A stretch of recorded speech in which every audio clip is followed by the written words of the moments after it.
আমি তখন মজা করেছিলাম। তানভীর মুখ ফুলিয়ে শ্বাস ছেড়ে তপ্ত স্বরে বলল, এমন মজা কখনো করো না যেটা অপর মানুষের হৃদয়ে আঘাত করে। তানভীরের হঠাৎ পরিবর্তন দেখে বন্যা সূক্ষ্ম নেত্রে তাকিয়ে রইল। নিজে হাত বাড়িয়ে ডালগুলো হাতে নিল। পরপর বাইকে বসে বরাবরের মতো সুপরিচিত জায়গায় এসে বসলো। তানভীরের সাথে একা বের হলে তানভীর সবসময় এখানে নিয়ে আসে। দুজন মুখোমুখি বসা, কারো মুখে কোনো শব্দ নেই। বন্যা শান্ত কণ্ঠে শুধালো, আপনি কি রেগে আছেন? না। বন্যা ঠাট্টার স্বরে বলল। মিথ্যে কথা বললে আপনাকে খুব সুন্দর লাগে। তানভীর বুড়কুচকে চোখ ছোট করে তাকিয়ে বলল। ওহ, তার মানে এমনিতে ভালো লাগে না? বন্যা ঢুকিলে কথা কাটানোর জন্য উষ্ণ স্বরে জিজ্ঞেস করলো, মেয়ে কোথায়? বাসায় কি করে? ঘুমাচ্ছে বোধ হয়। আবির ভাই কোথায়? রাজশাহী। বন্যা আতকে উঠে জিজ্ঞেস করলো, রাজশাহী কেন? অফিসে কিছু সমস্যা হয়েছে, তাই যেতে হয়েছে। একটা কথা জিজ্ঞেস করি, কারো? আবির ভাইয়া মেয়েকে কবে বিয়ে করবেন? তানভীর উত্তর না দিয়ে চোখ নামিয়ে নিল। বন্যা পরপর আবার প্রশ্ন করলো, কি হলো বলুন? তানভীর পকেট থেকে ফোন বের করে ধীর কণ্ঠে বলল। ভাইয়া কল দিয়েছে, ওয়েট। তানভীর কল রিসিভ করে শান্ত কণ্ঠে বলল। হ্যাঁ ভাইয়া বলো। আবির শক্ত কণ্ঠে শুধালো, কোথায় আছিস? বন্যার সাথে দেখা করতে আসছিলাম। তোর বোন কোথায়? ভার্সিটিতে আসেনি? না। কি করে ও? সারাদিনে কতগুলো কল দিলাম, রিসিভ করার নামই নেই, নেটে পর্যন্ত আসছে না।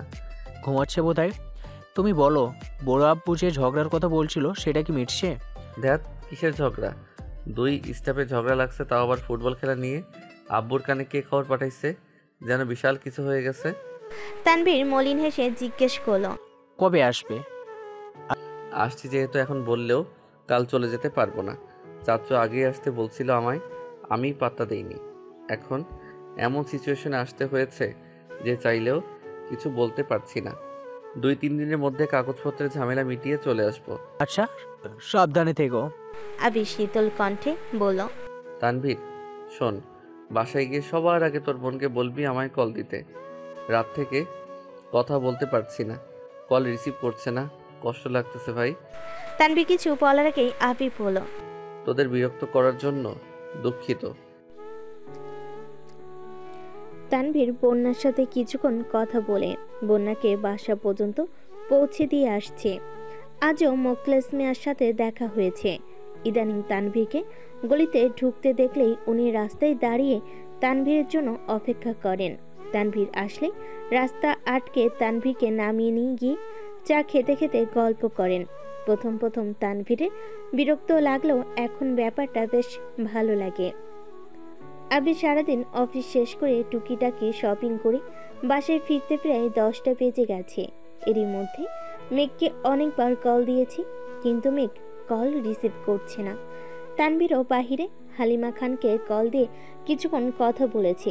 মেঘের কথা জিজ্ঞাসা করাই উনি শান্ত গলেই বলেছেন, কে ঘুমিয়ে পড়েছে? কথাটা শোনা মাত্রই আবিরের মন আরো বেশি খারাপ হয়ে গেছে। একটা মানুষ সারাদিন কিভাবে ঘুমাতে পারে? আবির ফ্রেশ হয়ে শুয়ে মেঘের ছবি দেখছে আর একটু পর পর কল দিচ্ছে। এমন করতে করতে একসময় আবিরও ঘুমিয়ে পড়েছে।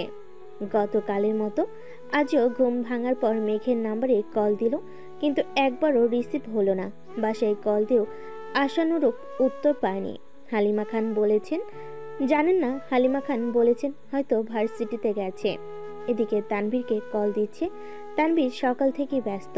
তানভীরের ফ্রেন্ডের আম্মু অসুস্থ, সেখানেই দৌড়াদৌড়ি করছে। আবির রাজশাহী এসেছে ঠিকই, কিন্তু তার মন পড়ে আছে খান বাড়িতে। মেঘের সঙ্গে কথা বলতে পারছে না। ও কি করছে, কেমন আছে, কিছুই জানতে পারছে না দেখে আবিরের মনের অবস্থা খুবই খারাপ হয়ে আছে।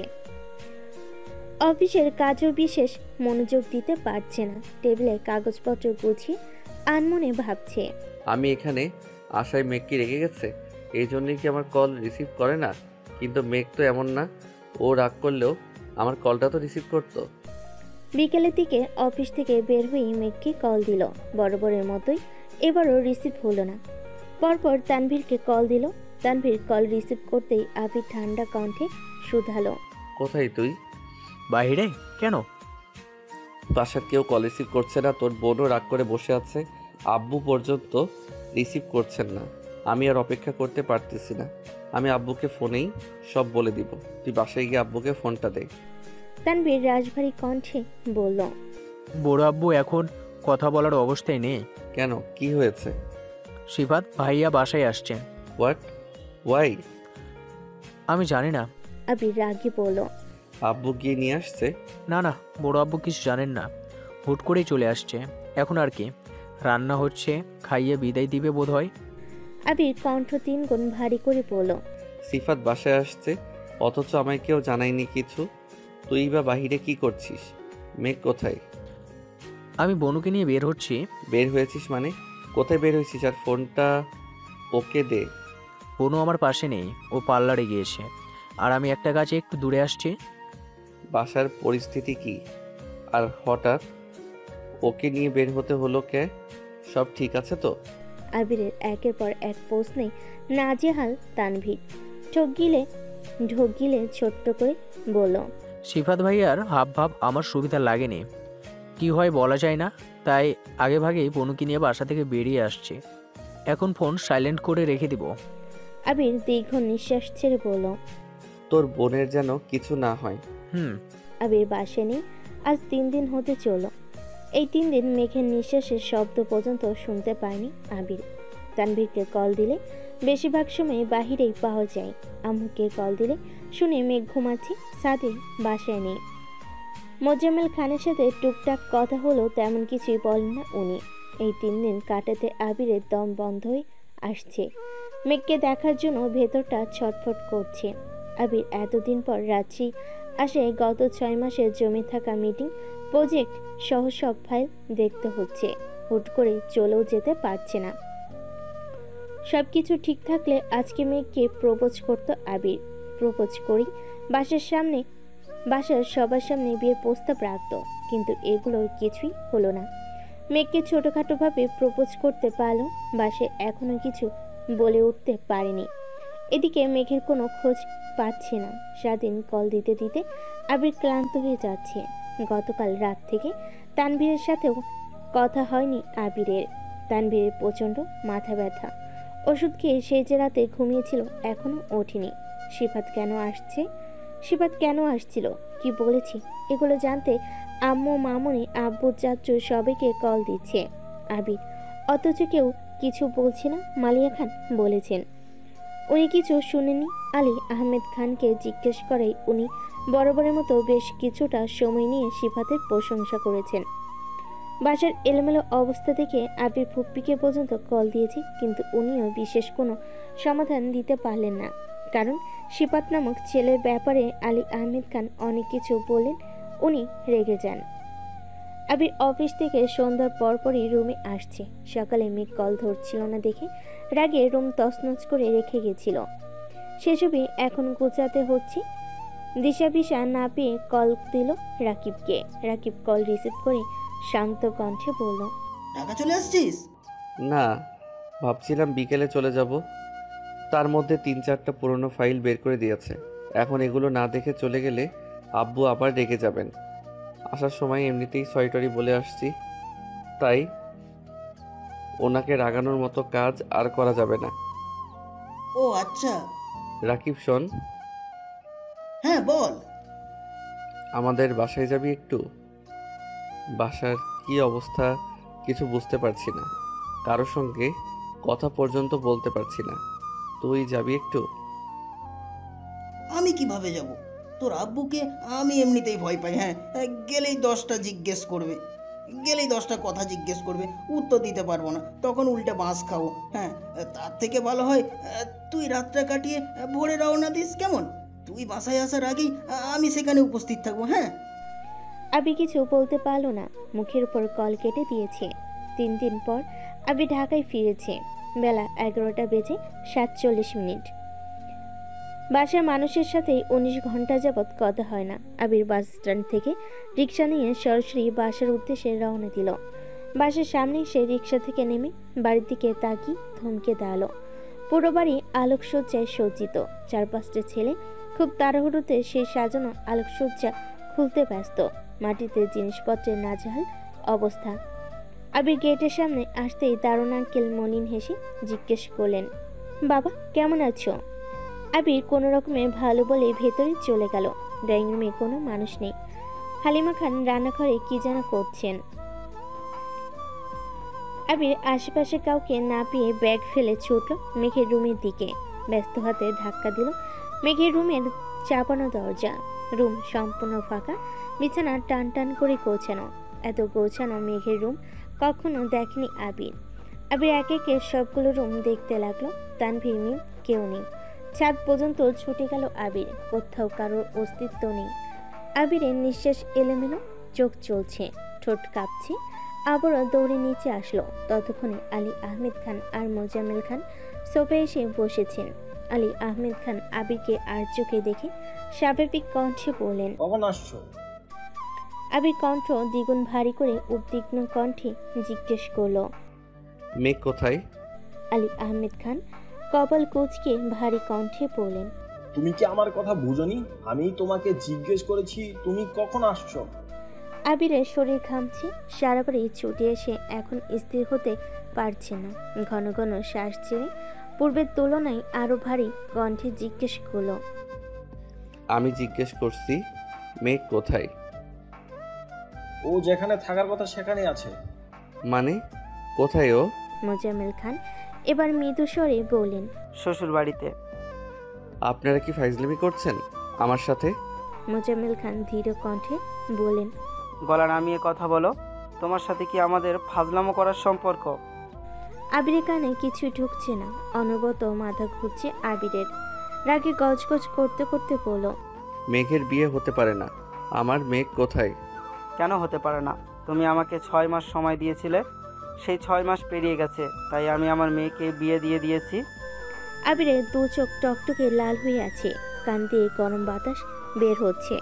পনের সাথ ভিজে একাকার অবস্থা। আবির দু হাতে চোখ মুছে গুরুতর কণ্ঠে বলল, তানভীর কোথায়? মোজাম্মেল খান ঠান্ডা কণ্ঠে বললেন, মেঘের সঙ্গে গেছে। আবির দুর্বোধ্য দৃষ্টিতে আলী আহমেদ খান ও মোজাম্মেল খানকে দেখছে। ওনাদের স্বাভাবিক মুখ ভঙ্গি দেখে আবিরের কিস লাল চোখ দুটা আগ্নেয়গিরির লাভা ন্যায় রক্তবর্ণ ধারণ করেছে। বুকের বাম পাশে বক্ষ পিঞ্জরে আবদ্ধ প্রায় 300 গ্রামের হৃৎপিণ্ডটা দুমড়ে মুছে ভেঙে চুরমার হয়ে যাচ্ছে। আচমকা দুঃস্বপ্নগুলো মস্তিষ্কে হুমকি খেয়ে পড়েছে। এলোপাতাড়ি ছুটছে ভয়ঙ্কর সব নিষিদ্ধ চিন্তা। চোখের সামনে বারবার মেঘের আদুরে আদলখানা ভাসতেছে। 19 ঘন্টা ধরে ঠিকমতো খাওয়া নেই আবিরের। বাসার কারোর সাথে কোনো যোগাযোগও ছিল না। তানভীরকে সখানে কল দিয়েছি, কিন্তু রিসিভ হয়নি একটা কলও। বাসার এই শ্বাসরুদ্ধকর পরিস্থিতি দেখে প্রচণ্ড মানসিক যন্ত্রণায় ভুগছে। আবির দুহাতে মাথা চেপে অগ্নিঝরা কণ্ঠে চিৎকার করল, আমি কিচ্ছু বিশ্বাস করি না। সত্যি করে বলুন মেঘ কোথায়? মোজাম্মেল খান রাগী স্বরে বলেন, এক কথা তোমাকে কতবার বলতে হবে? হালিমা খান ডাইনিং টেবিলের সামনে মাথা নিচু করে দাঁড়িয়ে আছেন। বাড়িতে আর একটা মানুষও নেই। বাইরে ডেকোরেশনে লোকজনদের হাউকাও শোনা যাচ্ছে। আবির ঠিকমতো নিঃশ্বাস নিতে পারছে না। আশেপাশে তাকিয়ে জোরে শ্বাস টেনে শক্ত কণ্ঠে বলল, যতক্ষণ না আপনারা সত্যিই কথা বলছেন ততক্ষণ আমি এক কথাই জিজ্ঞেস করব। সত্যি এটাই, আমার মেয়ের বিয়ে হয়ে গেছে আর আমার মেয়ে সুখে আছে। আবিরের হৃদস্পন্দন থেমে গেছে। পরপর অপ্রতিভ কণ্ঠে বলে উঠল, কোন সুখে কথা বলছেন আপনি? ওর জীবনের সব সুখ জড়িয়ে আছে আমার সাথে। মেঘ শুধু আমার, ওকে আমার থেকে কেউ আলাদা করতে পারবে না। আপনারা যে মিথ্যা নাটকটা সাজিয়েছেন সেই নাটকের মঞ্চ ভেবে আমি আমার মেঘকে ঠিক আমার করে নেব। মোজাম্মেল খান আর কিছু বলে না। উনি সোফা হেলান দিয়ে বসে আছেন। আলী আহমেদ খান গুরুভার কণ্ঠে বলে উঠলেন, কিসব আবল তাবল কথা বলছো? তোমার মাথা কি নষ্ট হয়ে গেছে? আবির ভেজা কণ্ঠে বলে উঠল, হ্যাঁ, আমার মাথা নষ্ট হয়ে গেছে। আপনাদের এই তালবাহানা আমি আর নিতে পারছি না। আব্বু, চাচু, আমি আপনাদের দুজনকেই বলছি, আমি মেঘকে ভালোবাসি, খুব বেশি ভালোবাসি। আমার জীবনের সবটুকু জুড়ে শুধু মেঘের অবস্থান। ওকে ছাড়া আমি আমার পৃথিবী কল্পনাও করতে পারবো না। আপনাদের কাছে আমার একটাই রিকোয়েস্ট, প্লিজ মেঘকে আমায় দিয়ে দেন। আমি ওকে রানী বানিয়ে রাখবো। আমি ওর গায়ে কোনো দিন কোনো আঁচড়ও পড়তে দিব না, প্লিজ। আলী আহমেদ খান কপাল গুটিয়ে ঠান্ডা কণ্ঠে বলেন, তুমি মেঘ মামুনিকে ভালোবাসো এটা কোনোদিন বলেছো আমাদের? এখন এসব বলে কোনো লাভ নেই। তুমি তোমার জীবন ফোকাস করো। মেঘ মামুনি তার জীবন নিয়ে খুব ভালো আছে। প্রায় 5-7 মিনিট আবির আর আলী আহমেদ খানের কথোপকথন চলল। আবিরের রাগ নিয়ন্ত্রণের বাইরে, তবুও বারবার নিজেকে সান্ত্বনা দিচ্ছে, মনকে বুঝাচ্ছে মেঘের কিছু হয়নি, সব ঠিক আছে, মেঘের বিয়ে হতেই পারে না। তানভীর সব কিছু সামলে নিয়েছে। আবির শান্ত থাকলেও আলী আহমেদ খান বেশ ক্রুদ্ধ। মোজাম্মেল খান ফোন হাতে নিয়ে নিশ্চুপ বসে আছেন। আলী আহমেদ খান একাই আবিরের সাথে কথা কাটাকাটি করছেন। বাবা ছেলের মাঝে হালিমা খানও কিছু বলতে পারছে না। আবির এক পর্যায়ে হালিমা খানের কাছে ছুটে গেল। শীতল চোখে হালিমা খানের দিকে তাকিয়ে হিমশীতল কণ্ঠে জিজ্ঞেস করলো, মামুনি, তুমি তো জানো মেঘ কোথায়? প্লিজ বলো। বিশ্বাস করো, আমি তোমার মেয়েকে ছাড়া বাঁচতে পারবো না। আবিরের চোখে পানি জমে আছে। হালিমা খান আবিরের কবজিতে হাত রেখে শীতল চোখে তাকালেন। কিছু বলার আগেই আলী আহমেদ খান হুঙ্কার দিয়ে উঠলেন, তুমি কি আমাকে মরার ভয় দেখাচ্ছ? এক মেয়ের জন্য তুমি মরে যাবে? আবির রাগান্বিত কণ্ঠে চেঁচালো, আব্বু, মেঘ এক মেয়ে না, ও আমার জীবনে আসা একমাত্র মেয়ে, যার জন্য আমি যা খুশি করতে পারি। আজ আমি যেই অবস্থানে আছি সবটাই তার জন্য। গত 9টা বছর বুকের উপর পাথর রেখে নিজের আবেগকে চেপে রেখে নিজেকে প্রতিষ্ঠিত করেছি শুধুমাত্র আপনাদের চোখে নিজেকে যোগ্য প্রমাণ করার জন্য, আর সেই যোগ্যতা দিয়ে মেঘকে আমার করে নেয়ার জন্য। আলী আহমেদ খান গম্ভীর কণ্ঠে, এখন এগুলো বলে আর কি হবে? তার থেকে বরং ফ্রেশ হয়ে খাওয়া দাওয়া করো। তোমার এই অবস্থা চোখে দেখা যাচ্ছে না। আবির দীর্ঘশ্বাসটুকু ফেলে শরীরের সবটুকু শক্তি দিয়ে চিৎকার করলো, আমি অন্য কিছু শুনতে চাচ্ছি না, শুধু বলুন আমার মেঘ কোথায়? আলী আহমেদ খান রাজভারী কণ্ঠে বললেন, মেঘ এখন আর তোমার নেই।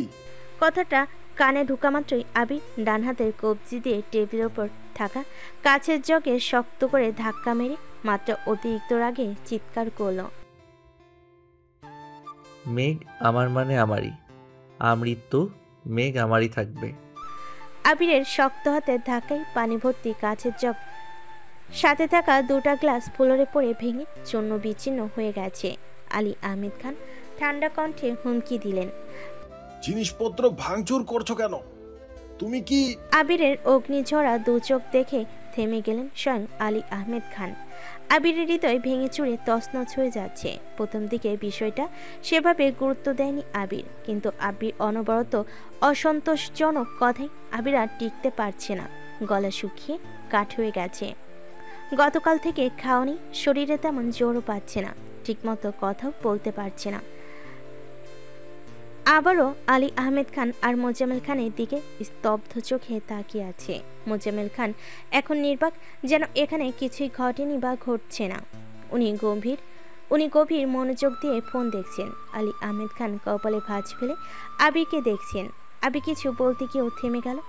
অকমরসাৎ এলোপাথারি ছুটল নিজের রুমের দিকে। 1 মিনিটের মধ্যে পুনরায় নিচে নামলো। 2 হাত পেছনে রেখে মেরুদণ্ড সোজা করে দাঁড়িয়ে গুরু গম্ভীর কণ্ঠে বলল, আমি শেষবারের মতো জিজ্ঞেস করছি, মেঘ কোথায় বলুন, নয়তো। মোজাম্মেল খান ফোন থেকে চোখ সরিয়ে আবিরের দিকে তাকালেন। আলী আহমেদ খান গম্ভীর কণ্ঠে জানতে চাইলেন, নয়তো কি মরে যাবে? জি।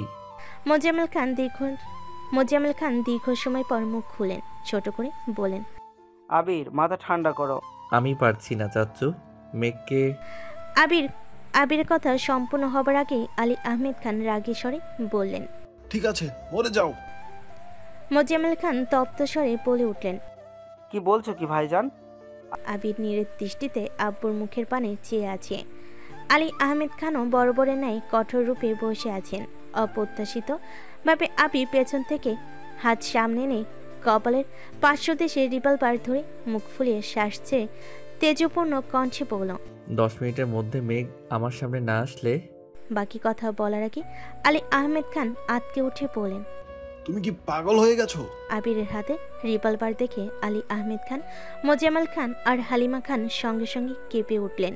সবার চোখে আতঙ্ক। হ্যাঁ, আমি পাগল হয়ে গেছি।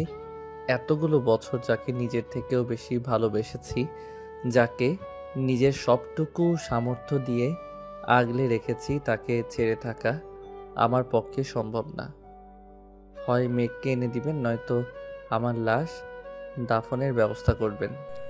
মোজাম্মেল খান মেরুদণ্ড সোজা করে বসে চটজলদি তানভীরকে কল দিচ্ছেন আর উদ্বিগ্ন কণ্ঠে বলছেন, আবির প্লিজ, তুমি মাথা ঠান্ডা করো, মেঘ এখনই আসতেছে। আলী আহমেদ খান আবিরের কাছে যেতে নিলে আবির দুপা পিছিয়ে তপ্ত স্বরে বলল, আমাকে আটকানোর চেষ্টা করবেন না প্লিজ। মোজাম্মেল খান আলী আহমেদ খানকে টেনে সোফায় বসিয়ে অত্যন্ত নমনীয় কণ্ঠে বলেন, আবির, আমি জানি তুমি এত দুর্বল মানসিকতার ছেলে নও। ভাইজানের মতো তুমিও খুব বিচক্ষণ, তাই বোকার মতো এমন কোনো কাজ করো না যেটা তোমার সাথে এই পরিবারের সব সুখ শান্তি নষ্ট করে দেয়। আবিরের দু চোখ দিয়ে অশ্রু গড়িয়ে পড়ছে, গলা অব্দি শুকনো মুখ, তবুও জিভ দিয়ে ঠোঁট ভেজানোর চেষ্টা করল। মোজাম্মেল খানের দিকে অদম্য দৃষ্টিতে তাকিয়ে সুস্থির কণ্ঠে বলতে শুরু করলো, চাচ্চু, আপনি আমাকে যতই চতুর ভাবুন না কেন, সত্যি এটাই, আমি বড্ড বোকা। যখন 6 বছরের অবুঝ মেয়েটা আকুল কণ্ঠে আমায় বলেছিল কখনো আমায় ছেড়ে যেতে পারবা না, আমিও বোকার মতো তাকে ছুঁয়ে প্রমিস করেছিলাম, যাই হয়ে যাক না কেন আমি বেঁচে থাকলে কোনো দিনও ওকে ছেড়ে যাব না। আমি যদি বোকা না হতাম তাহলে সেদিন ওকে প্রমিস করতাম না, আর আজ আপনাদের সামনে চিৎকার করে বলতামও না যে আমার ওকেই লাগবে। হয়তো আমার জীবনটা মেঘ কেন্দ্রিক হতোই না, আর আমার জন্য আপনাদের এত বছরের ইতিহাস, ঐতিহ্য, মান সম্মানও এভাবে নষ্ট হতো না। আবির শ্বাস ছেড়ে আলী আহমেদ খানের দিকে তাকিয়ে বলতে শুরু করলো, আব্বু, আমি সত্যিই দুঃখিত। আপনার মতো একদম বিচক্ষণ মানুষের সন্তান হয়েও আমি এত বোকা হয়েছি। নয়তো একটা মেয়ের জন্য নিজের জীবন দিতে একবার হলেও ভাবতাম। সবসময় আপনিই বলে এসেছেন, কখনো কাউকে কথা দিলে নিজের জীবন থাকা পর্যন্ত সেই কথা রাখার চেষ্টা করতে হয়। যেই মেঘের মোহে জর্জরিত আবিরের হৃদয়, সেই মেঘকে দেয়া কথা রাখতে না পারলে আমার এই জীবন রাখার কোনো প্রশ্নই আসে না। আমি না হয় বোকা হয়েই পৃথিবীর মায়া ত্যাগ করব। আবিরের দু চোখ বেয়ে স্বচ্ছ গতিতে অশ্রু গড়িয়ে পড়ছে। আবিরের মুখের পানে তাকিয়ে হালিমা খানও নীরবে কাঁদছেন। আলী আহমেদ খান অবাক লোচনে ছেলের মুখের পানে চেয়ে আছেন। এই আবিরকে উনি চিনতে পারছেন না। বোধশক্তি হওয়ার পর থেকে আবিরকে কোনোদিনও এভাবে কাঁদতে দেখেননি তিনি। আলী আহমেদ খান নিজের বন্ধু মহলে বরাবরই নিজের ছেলেকে একজন সাহসী, বুদ্ধিমান, দৃঢ় মনোমানসিকতার মানুষ হিসেবে পরিচয় দিয়ে এসেছেন। আজ আবিরের এই রূপ দেখে নিজে আটকে উঠছেন। মোজাম্মেল খানের চোখ ছলছল করছে। অতি সপ্তপণে নিজের চোখ মুছে নিয়েছেন। আবির চোখ ঘুরিয়ে দেওয়াল ঘড়ির দিকে তাকিয়ে ভেজা কণ্ঠে বলল, 10 মিনিট, সময় শেষ। আলী আহমেদ খান ও মোজাম্মেল খান একসঙ্গে ঘড়ির দিকে তাকালেন। মোজাম্মেল খান ব্যস্ত হাতে তানভীরকে কল দিচ্ছে। আলী আহমেদ খান আবিরকে বোঝাতে ব্যস্ত। আবির ঘড়ির দিকে তাকিয়ে শক্ত কণ্ঠে বলল, আমি 1 থেকে 3 পর্যন্ত গুনব। এর মধ্যে মেঘ আমার চোখের সামনে না আসলে 1। মোজাম্মেল খান উদ্বিগ্ন কণ্ঠে বললেন, ওরা চলে আসছে, প্লিজ থামো। 2। মোজাম্মেল খান আর্তনাদ করছেন। অকস্মাৎ আলী আহমেদ খানের নজর মেন গেটের দিকে পড়ে। মেন গেট থেকে কিছুটা ভেতরে মেঘ নিস্তব্ধ হয়ে দাঁড়িয়ে আছে। প্রশস্ত আগিতে উদ্বেগ স্পষ্ট। ঘন ঘন শ্বাস ফেলছে। মেঘ এসেছে আরও কয়েক সেকেন্ড আগে। আবিরের মাথায় রিভলভার দেখে বক্ষ পিঞ্জরে আবদ্ধ হৃৎপিণ্ডটা প্রচণ্ড বেগে দপদপ করে কাঁপছিল। কয়েক সেকেন্ডে মস্তিষ্কে একের পর এক ঘটনা ঘুরপাক খাচ্ছিল।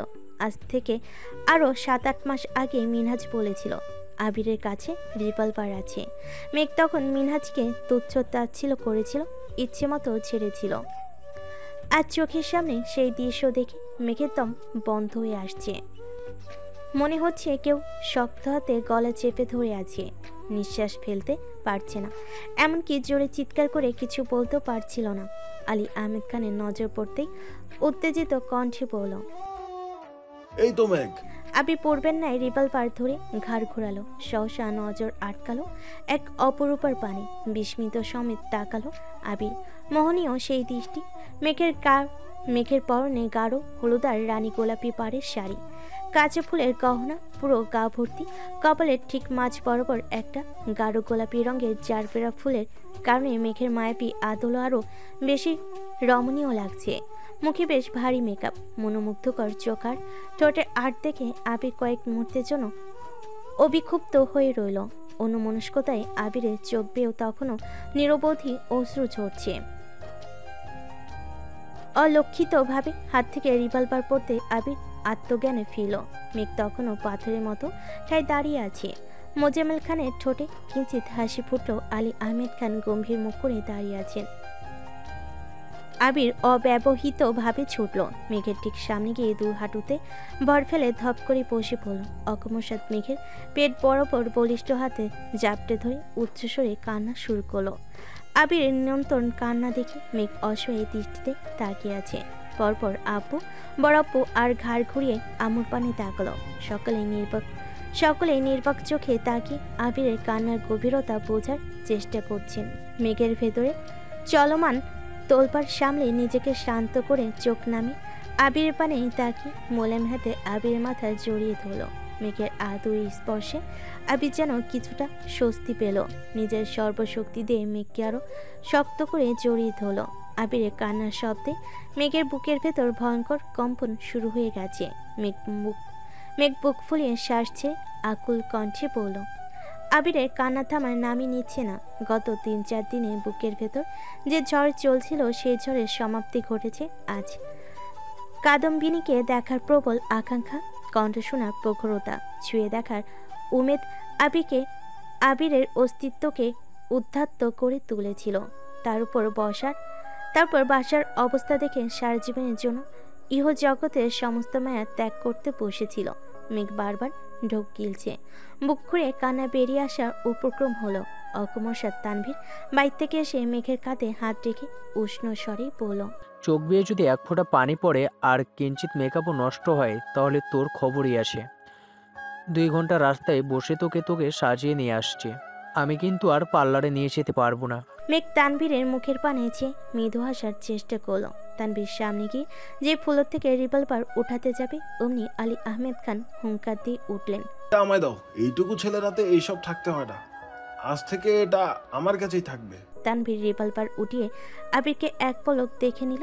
তার অবস্থা দেখে মনে হচ্ছে সে এখন এই জগতে নেই। বড়াপুর কথা মতো তানভীর রিভলভার বড়াপুর হাতে দিয়ে দিল। মোজাম্মেল খান কপট দুষ্টামি স্বরে বললেন, ভাইজান, তুমি যেন কেন কিনছিলে আর কত বছর বয়সে কিনছিলে? আমি রাজনীতি করতাম, অনেকের সাথে শত্রুতামি ছিল, তাই নিজের নিরাপত্তার জন্য কিনেছিলাম। বয়স যতই হোক সেটা বড় বিষয় না। মোজাম্মেল খান হেসে বললেন, তোমার নিরাপত্তার প্রয়োজন আছে, আর আমার মেয়ের জামাইয়ের কি নিরাপত্তার প্রয়োজন নেই? আমার একমাত্র মেয়েকে নিয়ে দিচ্ছি, নিরাপদে রাখতে না পারলে বোঝাবো পরে। তানভীর দু ভাইয়ের কথা শুনে মুখ চেপে হাসছে। আবি তখনও মেয়েকে জড়িয়েই বসে আছে। মোজাম্মেল খানের কণ্ঠে আমার জামের শব্দটা কানে বাজতেই আবিরের কান্না কমে এসেছে। আলী আহমেদ খান চাপা স্বরে বললেন, আজই আমার ছেলেকে নিজের জামাই বলতে শুরু করে দিয়েছিস? মোজাম্মেল খান সশব্দে হেসে বললেন, আমার আরও আগে থেকেই জামাই ডাকা উচিত ছিল, শুধুমাত্র তোমার মন খারাপ ভেবে এতদিন ডাকিনি। চ্যালেঞ্জ তো সেই কবেই জিতে গেছি আমি।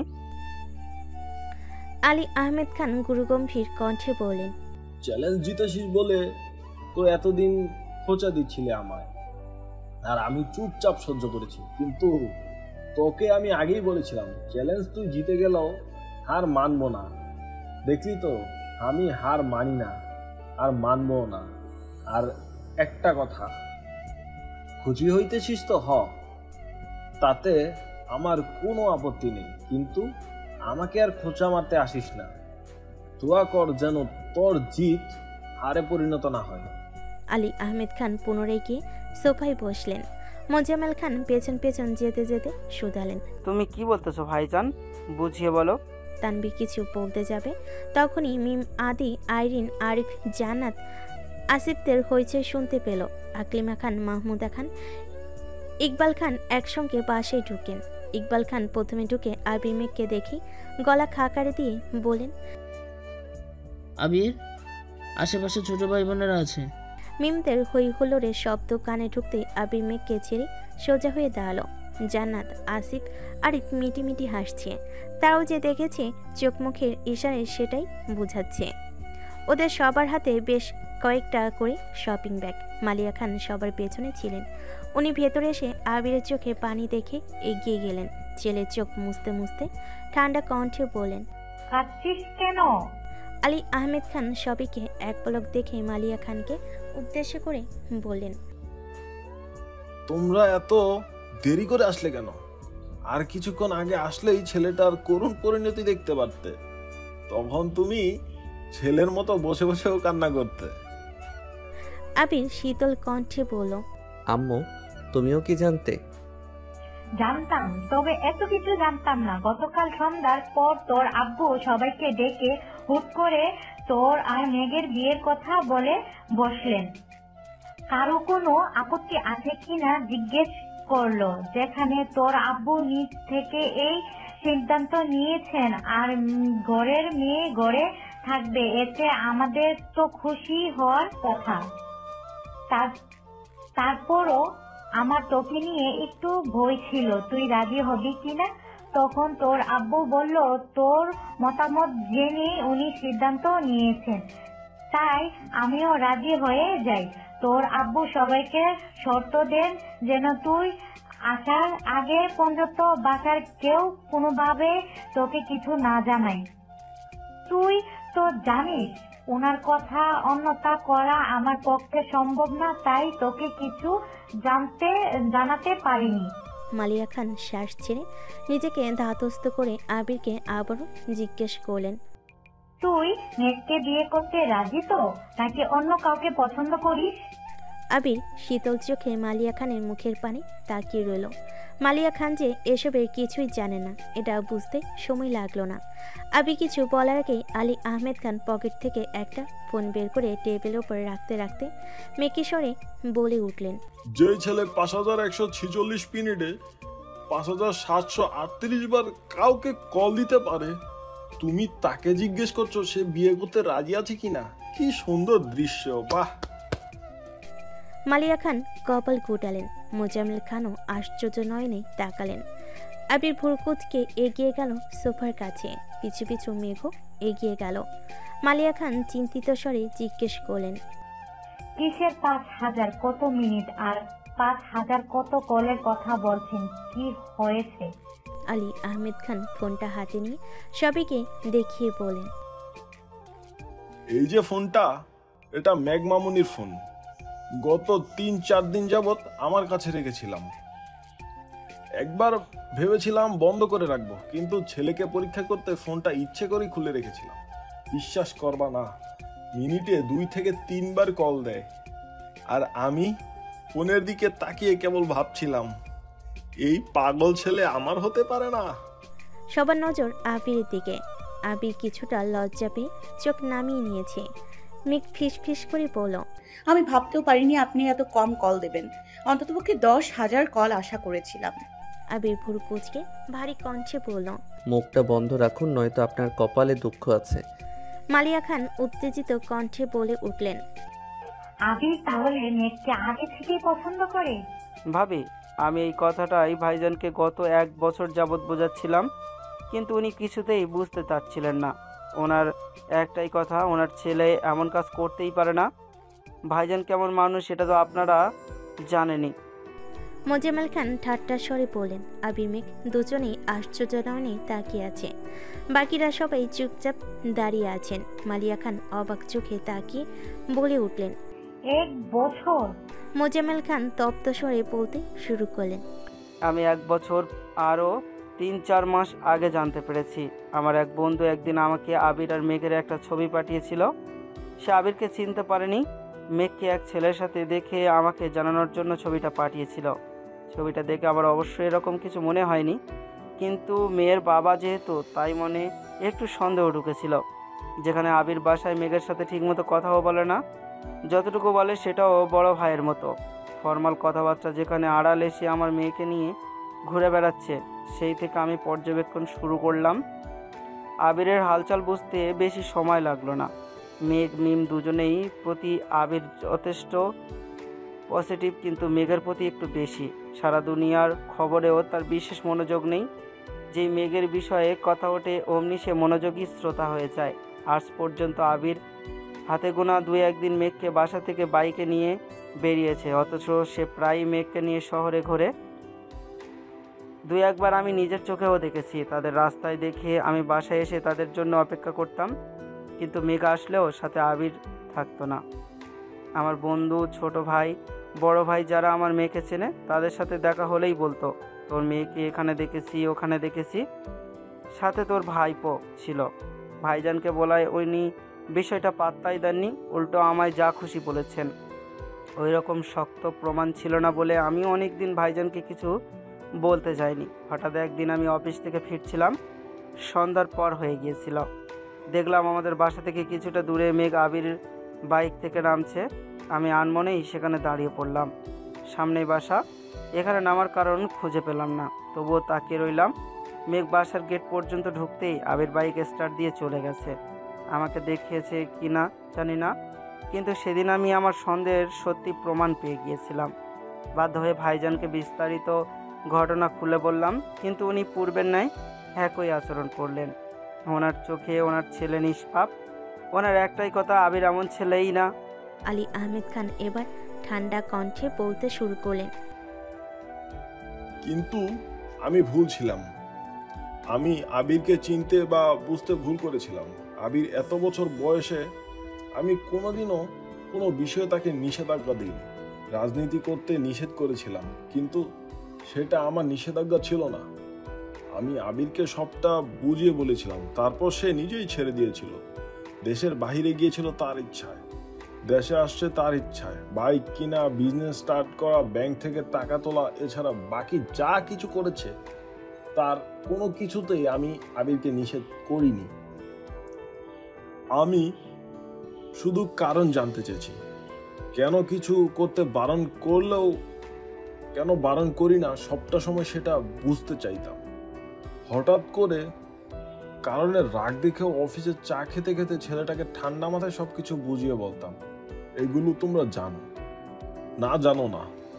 ছেলেদের বয়স 20 থেকে 25 বা তার উপরে গেলেই বাবা ছেলে সম্পর্কে বিশাল ফাটল ধরে। সে ফাটল কেন হয় তা জানা নেই। আমাদের সম্পর্ক আমি সেই ফাটলটা ধরতে চাইনি। আমি সবসময় একজন দায়িত্বশীল, নিষ্ঠাবান আর ভালো বাবা হওয়ার চেষ্টা করতাম। আমি নিজেই নিজের নৈতিকতা যতই কঠোর থাকি না কেন, আবিরের জন্য সব সময় নিজের বেস্টটা করেছি। আমার ছেলে আমাকে তার বন্ধু ভাববে আর মনের কথা বলবে, কাউকে ভালো লাগার কথা আমাকে জানাবে। আমি কি সেটা আশা করতে পারি না? আবিরের যখন যা প্রয়োজন ছিল সে নির্দ্বিধায় চেয়েছে, তাহলে মেঘকে কেন চাইতে পারলো না? আমার ছেলের ভালোবাসার কথা অন্য কারো মুখে কেন শুনতে হলো আমায়? আমায় বারবার মনে হতো আবির মেঘকে পছন্দ করলে নির্দ্বিধায় আমাকে বলবে। আমি আমার জায়গায় কনফিউজড ছিলাম। ওটা কি আমার ভুল ছিল? মাহমুদা খান, মালিয়া খান, হালিমা খান সবাই নিশ্চুপ। মেঘ মাথা নিচু করে দাঁড়িয়ে আছে। আবির কণ্ঠ দ্বিগুণ ভারী করে তার বাবাকে বোঝানোর চেষ্টা করলো। আলী আহমেদ খান তার জায়গাতে ঠিক থাকলেও আবিরের মনে ভয় ছিল। একটা সময় পর্যন্ত আলী আহমেদ খান সত্যি আবিরের বন্ধুর মতো ছিলেন। কখনো কিছু চাইতে গেলে বা বলতে গেলে দ্বিধাবোধ করেনি আবির। এমনকি তার আম্মুর সাথেও এত কথা শেয়ার করেনি যত কথা তার বাবার সাথে শেয়ার করেছে। কিন্তু ধীরে ধীরে বড় হচ্ছে আবির, সে আর না চাইতেও দূরত্ব বেড়ে যাচ্ছিল। ছোটোখাটো কোনো বিষয় নিয়ে তার বাবাদের অতিরিক্ত বাড়াবাড়িটা মনে প্রতিনিয়ত দাগ কাটছিল। তাদের ব্যবসা, সমাজ আর পরিবারের মান সম্মান, তাদের কাছে এটাই গুরুত্বপূর্ণ ছিল যে বাড়ির সন্তানদের সঠিক মূল্যায়ন দিতে ভুলে যাচ্ছিল। আশেপাশে মানুষ কি বলল, সমাজ তাদের কতটা মূল্যায়ন করলো, কোথায় তাদের স্ট্যাটাস ভালো, সেসব নিয়ে এতটাই ব্যস্ত হয়ে পড়েছিল যে বাসায় কোন ছেলেটার মন খারাপ, কোন মেয়েটার মন খারাপ, ঠিক কী কারণে মন খারাপ সেটা জিজ্ঞেস করার প্রয়োজন মনে করতো না।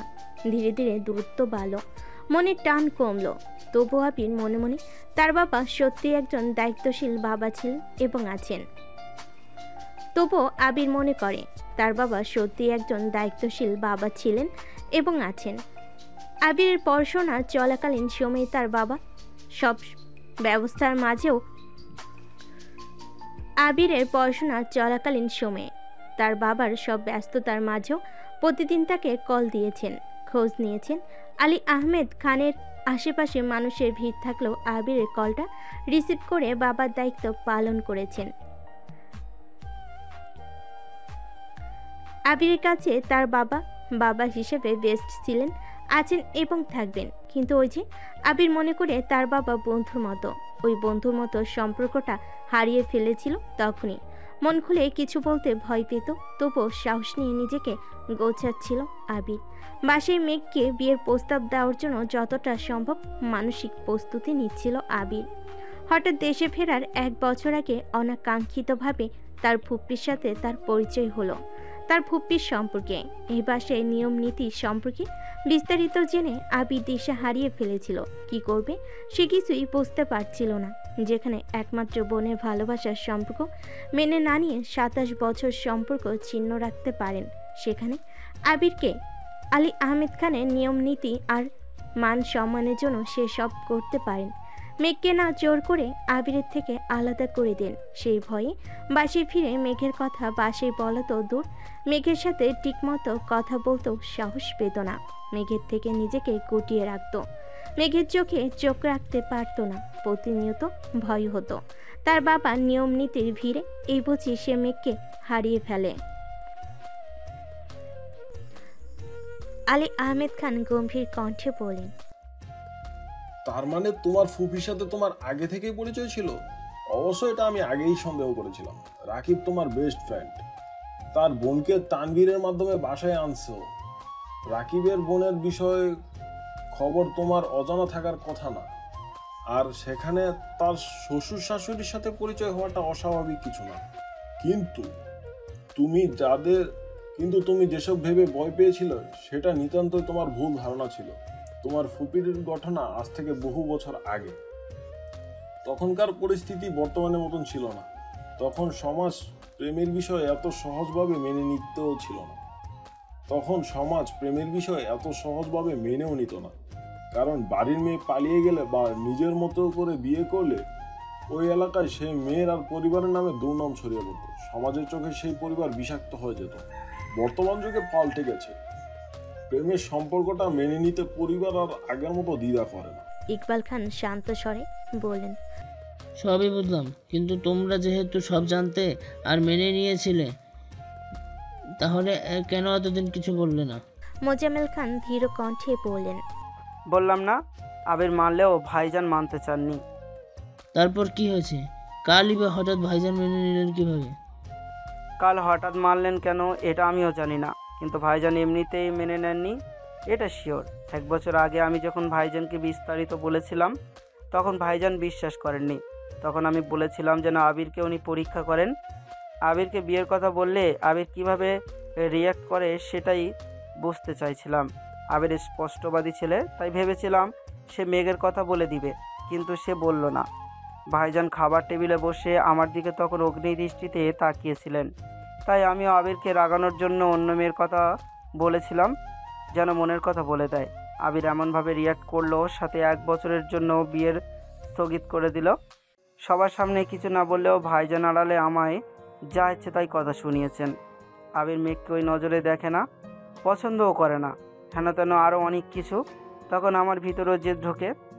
আমিও ভাইজানের সাথে চ্যালেঞ্জ করেছিলাম আবির মেঘকে পছন্দ করে, এটা আমি প্রমাণ করেই ছাড়ব। তারপর শুরু হলো মেঘের জন্য ছেলে দেখা। আমার খুব কাছের বন্ধু দেশে ফেরায় এমনিতেই তাকে আর তার বিবাহিত ছেলেকে বাসায় দাওয়াত দিলাম। আবিরকে শুনিয়ে বললাম মেঘকে দেখতে আসবে। ভেবেছিলাম আবির রিয়্যাক্ট করবে, কিন্তু না, আবির কোনো প্রকার রিয়্যাক্ট করলো না, মুখ ফুটে কিছু বললও না। তানভীর একাই রাগারাগি করলো ভাইজানের সামনে। আবারও প্রমাণ হয়ে গেল আমি ভুল, উনি ঠিক। ভাইজানের কাছে ভুল প্রমাণ হলেও বিকেলে যখন বন্ধু আর তার ছেলে বাসায় না আসে, আমি আমার সত্যতা প্রমাণ পেয়েছিলাম। দ্বিতীয়বার তানভীর আবিরকে না জানিয়ে ছেলে আনার সিদ্ধান্ত নেয়। সেবারও আবির কোনো না কোনোভাবেই খবর পেয়ে গেছিল, হয়তো খবরটা বাসা থেকেই কেউ দিয়েছিল। তখন ভাইজান আমাকে বলেছিলেন আমি ছেলে বাসায় এনে তারপর যেন ওনাকে জানাই। ওনার কথার আসল মিনিং এটাই ছিল, মেঘের বিয়ে ভাঙার ব্যাপারে আমি শুধু আবিরকে সন্দেহ করছি। আবির এসবের কিছুই জানে না। পারলে ওনার সামনে প্রমাণ করো, নয়তো আবিরকে দোষারোপ না করতে। আমিও সেই কথা মাথায় রেখে ছেলে নিয়ে বাসায় আসলাম। হুট করে আবির বাসায় এসে চিৎকার করলো, নিজের ভালোবাসার কথা প্রকাশ না করে উল্টো 6 মাস বিয়ে বন্ধের হুঙ্কার দিল। আমি মেনে নিয়েছিলাম, কারণ আমি সেদিন জিতে গিয়েছিলাম। ভাইজানের সামনে প্রমাণ করে দিয়েছিলাম মেঘের প্রতি আবিরের অন্যরকম টান আছে। কিন্তু ভাইজান মানতে পারলেন না, উনি আমার কাছে হেরে গেছেন, এটা উনি মানতেই পারছিলেন না। আমার জেতার খুশি সহ্য করতে না পেরে ভাইজান আবিরের উপর ইচ্ছে মতো রাগ ছাড়লেন। আবিরও রাগ করে বাসা ছেড়ে চলে গেল। 2-3 দিন পর ভাইজান রাগ কিছুটা কমেছে, তখন নিজের হার মেনে নিয়ে আবিরকে বাসায় আনার চেষ্টা করছেন। তবে এটা ঠিক, ভাইজান বহুবার চেষ্টা করেছেন আবির যেন মেঘের কথা ভাইজানকে জানায়। তার জন্য ভাবিকে দিয়েও চেষ্টা করিয়েছেন। আবির বাইরে যাওয়ার আগের দিন সকালেও ভাইজান আবিরকে জিজ্ঞেস করেছিল। আবির কিছু বলতে চায়নি, কিন্তু আবির কিছু না বলেই চলে গিয়েছিল। এদিকে ভাইজান নিজের হার মন থেকে মানতেই পারছিলেন না, তাই প্রতিনিয়ত আমার সাথে ফোসফাস করতেন। খান বাড়িতে ক্ষণিকের নিস্তব্ধতা বিরাজমান। সবাই এতক্ষণ আশ্চর্য নয়নে তাকে মোজাম্মেল খানের কথা শুনছিল। মেঘ আবিরের মুখের পানে স্থির দৃষ্টিতে চেয়ে আছে, কিন্তু আবিরের অভিব্যক্তি ঠিক বোঝা যাচ্ছে না। ইকবাল খান আর মোজাম্মেল খান টুকটাক কথা বলছেন, বাকিরা চুপচাপ দাঁড়িয়ে আছে। ডেকোরেশনের জন্য আসা 3-4 জন ছেলে প্রয়োজনীয় জিনিসপত্র নিয়ে ছাদে যাচ্ছে। সিঁড়ির কাছাকাছি যেতে আলী আহমেদ খান হুঙ্কার দিলেন, তোমাদের আর কতক্ষণ লাগবে? বাসায় মেহমান আসার সময় হয়ে গেছে, অথচ তোমাদের কাজই শেষ হচ্ছে না। বেশিক্ষণ লাগবে না আঙ্কেল। এই কথা সকাল থেকে শুনে আসতেছি। এমন তাড়াহুড়োয় কাজ করছো যে বিয়ে বাড়িকে পুরো স্বাধীনতা দিবসে সাজিয়ে ফেলেছো। শুধু লাল সবুজ দিয়ে কেউ বিয়ে বাড়ি সাজায়? সরি আঙ্কেল, সত্যি বলতে তাড়াহুড়ো করতে গিয়ে আগে চেক করতে মনে ছিল না। এখন আর ভুল হবে না। শোনো, আমার একমাত্র ছেলের বিয়ে বলে কথা, এমনভাবে সাজাবে যেন বাড়ি সাজ দেখে পুরো এলাকার মানুষ তাক লেগে যায়। টাকা নিয়ে একদম ভাববে না। জি আঙ্কেল। ছেলেগুলো ছাদে চলে যাচ্ছে। মোজাম্মেল খান আচমকা ধীর কণ্ঠে বললেন, ভাইজান একটা কথা বলি। হ্যাঁ। মোজাম্মেল খান শীতল কণ্ঠে বলেন, আমি 1 বছর যাবৎ ওদের বিয়ের কথা বলতেছি, তবুও তুমি রাজি হলে না। হঠাৎই কি এমন হলো যে হুট করে বিয়ের সিদ্ধান্ত নিলে, তাও আবার আগামীকালে বিয়ে? আলী আহমেদ খান মলিন হেসে বলেন, তোর ছেলের জন্য। মানে? তানভীর বলেছে মেঘকে আবিরের কাছে বিয়ে না দিলে আবির নাকি মরে যাবে। সবে অতর্কিতে আবিরের দিকে তাকালো, অথচ আবির রুষ্ট চোখে তানভীরের দিকে তাকিয়ে দাঁতে দাঁত চেপে রাগান্বিত কণ্ঠে বলল, শালা মরে যাওয়ার কথা বলতে বলছি তোকে। তানভীর ঠোঁট চেপে ডান হাতের 2 আঙ্গুল কানে ধরে বিড়বিড় করে বলল, সরি, মুখ ফসকে বেরিয়ে গিয়েছিল। দূর শালা। তানভীর কপট রাগী স্বরে বলল, শালা না, সম্বন্ধে। আবির ঠোঁট বেঁকিয়ে রাগী স্বরে বলল, তোকে আমি দেখে নিব। মাহমুদা খান বলেন, আমি রুমে গিয়ে ফ্রেশ হয়ে খাওয়া দাওয়া করে নে, রেডি হতে হবে তো। ঘড়ির দিকে তাকিয়ে উদ্বিগ্ন কণ্ঠে বলল, এই ভর দুপুরে রেডি হয়ে কি করব? আলী আহমেদ খান মেয়েকে ইশারা করে গম্ভীর কণ্ঠে বলেন, আমার বৌমার শহর ঘুরে গায়ে হলুদের ফটোশুট করার ইচ্ছা। যাও, শাওয়ার নিয়ে ঝটপট রেডি হও। আবির মেঘের দিকে একবার তাকালো, পরপর সবার দিকে এক নজর তাকিয়ে আচমকা মেঘকে কোলে তুলে নিল। আলী আহমেদ খান সহ উপস্থিত সবাই আটকে উঠল। মেঘ অস্পষ্ট গলায় আর্তনাদ করে উঠল। আলী আহমেদ খান তপ্ত স্বরে বলেন, তোমাকে রুমে গিয়ে শাওয়ার নিতে বলেছি, তুমি ওকে কোলে নিচ্ছ কেন? আবির রাশভারী কণ্ঠে বলল, আমি আপনাদের কাউকে বিশ্বাস করি না। কোন ভরসায় রেখে যাব এখানে? যদি আবার লুকিয়ে ফেলেন, আমি আর কোনো রিস্ক নিতে পারবো না। সরি। আবির মেঘকে কোলে নিয়ে নিরুদ্বেগ ভঙ্গিতে সিঁড়িতে উঠছে।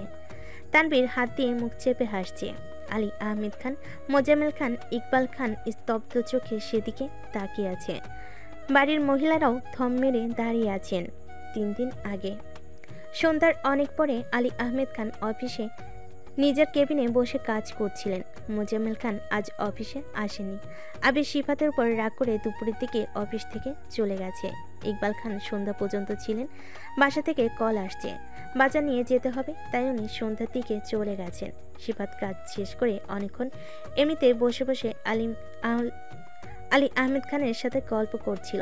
রাত বেশি হয়, সিফাতকেও ছুটি দিয়ে দিয়েছেন। সিফাত অফিস থেকে বের হবার 10 মিনিটের মধ্যে রাকিব আর রাসেল আলী আহমেদ খানের কেবিনের সামনে উপস্থিত হলো। রাকিব সালাম দিয়ে মৃদু স্বরে বলল, আঙ্কেল, ভেতরে আসতে পারি? আলী আহমেদ খান কপালে ভাঁজ ফেলে বলেন, আরে রাকিব যে, আসো ভিতরে আসো। রাসেলকে খানিক দেখে কিছুটা চিন্তিত স্বরে জানতে চাইলেন, কি ব্যাপার, তোমরা হঠাৎ আমার কাছে কি মনে করে? রাকিব পেছনে ঘুরে কিছুটা তপ্ত স্বরে ডাকল, এই তানভীর, ভেতরে আয়।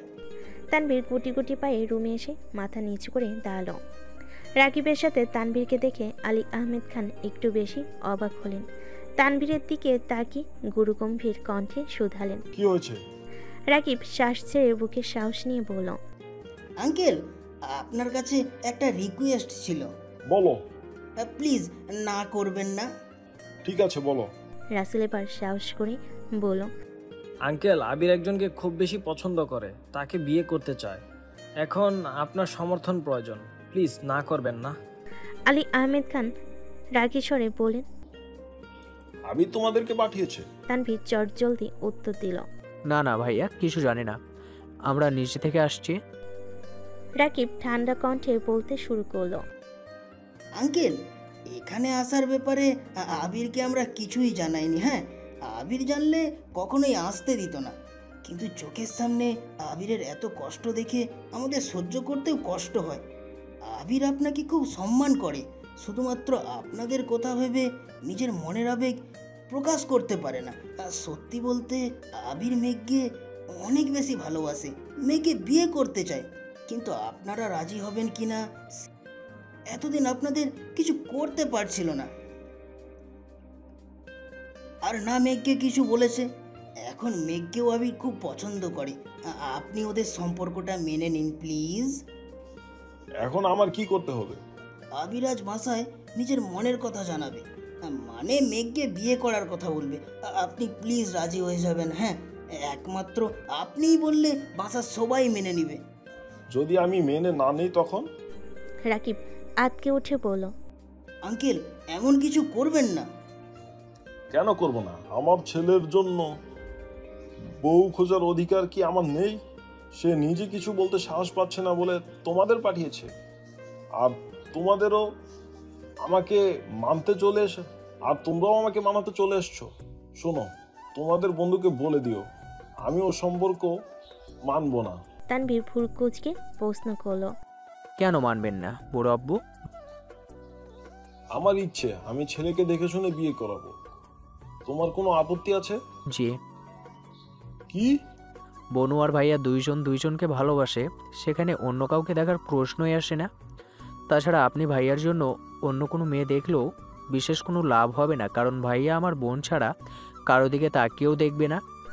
আলী আহমেদ খান গম্ভীর কণ্ঠে বললেন, তানভীর, তুমি কি জানো না খান বাড়িতে প্রেম নিষিদ্ধ?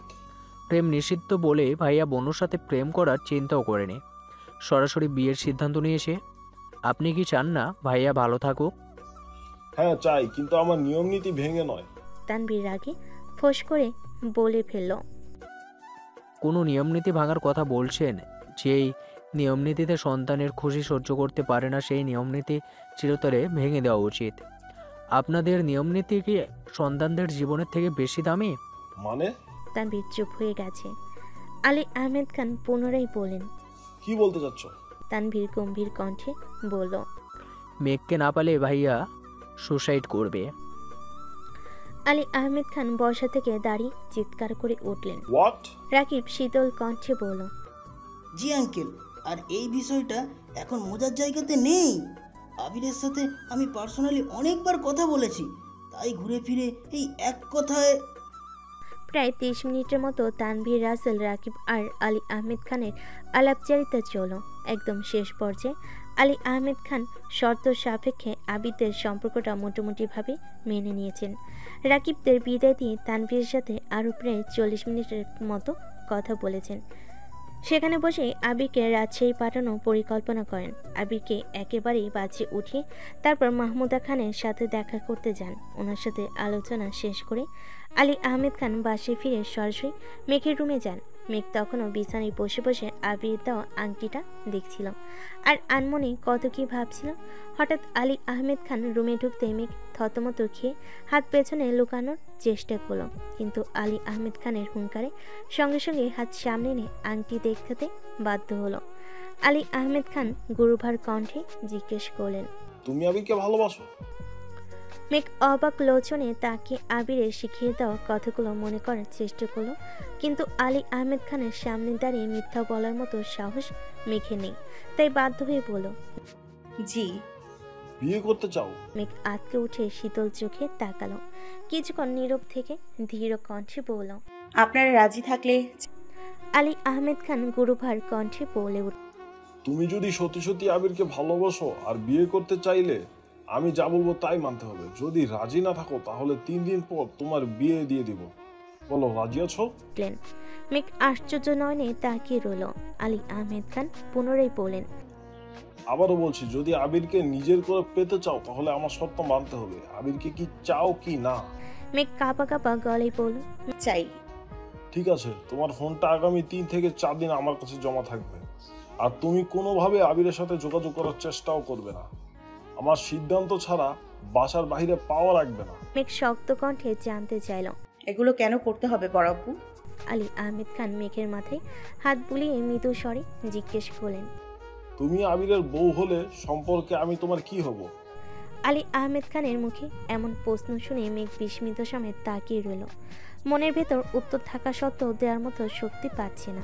আলী আহমেদ খান ভারী কণ্ঠে বলেন, শ্বশুরাব্বু হবো তো নাকি? শ্বশুরাব্বু কথাটা শুনে মেঘ লজ্জায় নুয়ে পড়েছে, কান দিয়ে অনবরত উষ্ণভাব বের হচ্ছে।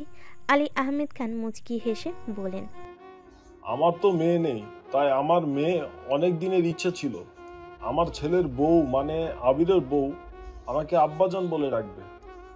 আজ আমি আমার ছেলের বউকে পেয়েছি, তাই আজ থেকে তুমি আমায় আব্বাজান বলে ডাকবে। এই অনিশ্চিত শ্বাসরুদ্ধকর পরিস্থিতিতে মেয়ে কী করবে বুঝতে পারছে না।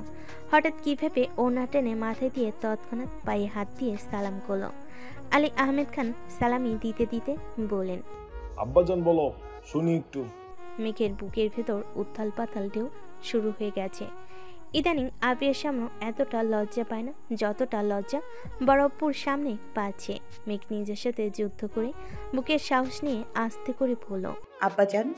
মাশাআল্লাহ, আলহামদুলিল্লাহ, আমার মনের আশা আজ পূরণ হলো। এখন বলো, তুমি কি তোমার আব্বাজানের জিদ দেখতে চাও না? তোমার আব্বু প্রতিনিয়ত আমার সাথে খোঁচাখুচি করো, অথচ আমি কিছুই বলি না।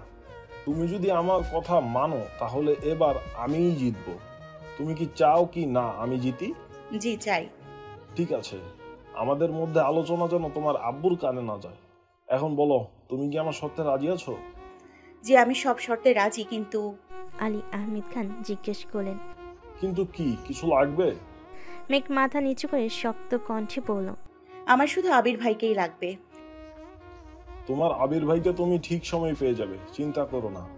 সেদিনের পর থেকে তানভীর আর মেঘ দুজনকেই আলী আহমেদ খান যা বলেন তাই তারা করে। মেঘকে নিয়ে শপিংয়ে যাওয়া, ফেসিয়াল করতে পার্লারে নিয়ে যাওয়া, এমনকি তানভীর এলাকার স্পাইগুলোকে পর্যন্ত আবিরের কল ধরতে নিষেধ করে দিয়েছে। সবাই আলী আহমেদ খানের কথাই করেছে। ওনার কথা না মানলে উনি মেঘ আবিরের বিয়ে মানবে না, এই আতঙ্কে আনভীর সব এই আতঙ্কে তানভীর সব মেনে নিয়েছে। প্রথম দুদিন বাসার কেউই কিছু জানতে পারেনি, কিন্তু একদিন সিফাতকে না জানিয়ে বাসায় চলে আসাই কিছুটা এলোমেলো হয়ে গেছিল। সিফাতের চালচলন খুব একটা সুবিধাজনক মনে হয়নি, তাই আলী আহমেদ খান পরিকল্পনা করে তানভীরকে দিয়ে মেঘকে বাহিরে পাঠিয়ে দিয়েছিল। সিফাত বাসা থেকে যাওয়ার পর থেকে বাসায় সিফাতকে নিয়ে টুকটাক আলোচনা শুরু হচ্ছিল। মেঘের কানে এসব গেলে মেঘ কষ্ট পাবে, তাই উনি একদিনের মধ্যেই সবকিছু রেডি করে বাসের সবাইকে জানিয়ে দিয়েছে। মোজাম্মেল খান আগে থেকে রাজি ছিলেন। তাছাড়া মেঘেদের ব্যাপারে ওনার সিদ্ধান্ত তেমন কার্যকর নয়, সেজন্য আলী আহমেদ খানের কথাই শেষ কথা ছিল। বর্তমান লজ্জায় অসাড় হয়ে মেঘ জোরপূর্বক নিজের চোখ বন্ধ করে রেখেছে। আবির আবেগান্বিত দৃষ্টিতে মেঘকে নিহারা করছে। আশেপাশে না তাকে আবির সরাসরি নিজের রুমে গিয়ে মেঘকে কোল থেকে নামালো। মেঘের দিকে তাকে উদ্দীপ্ত কণ্ঠে জানতে চাইল,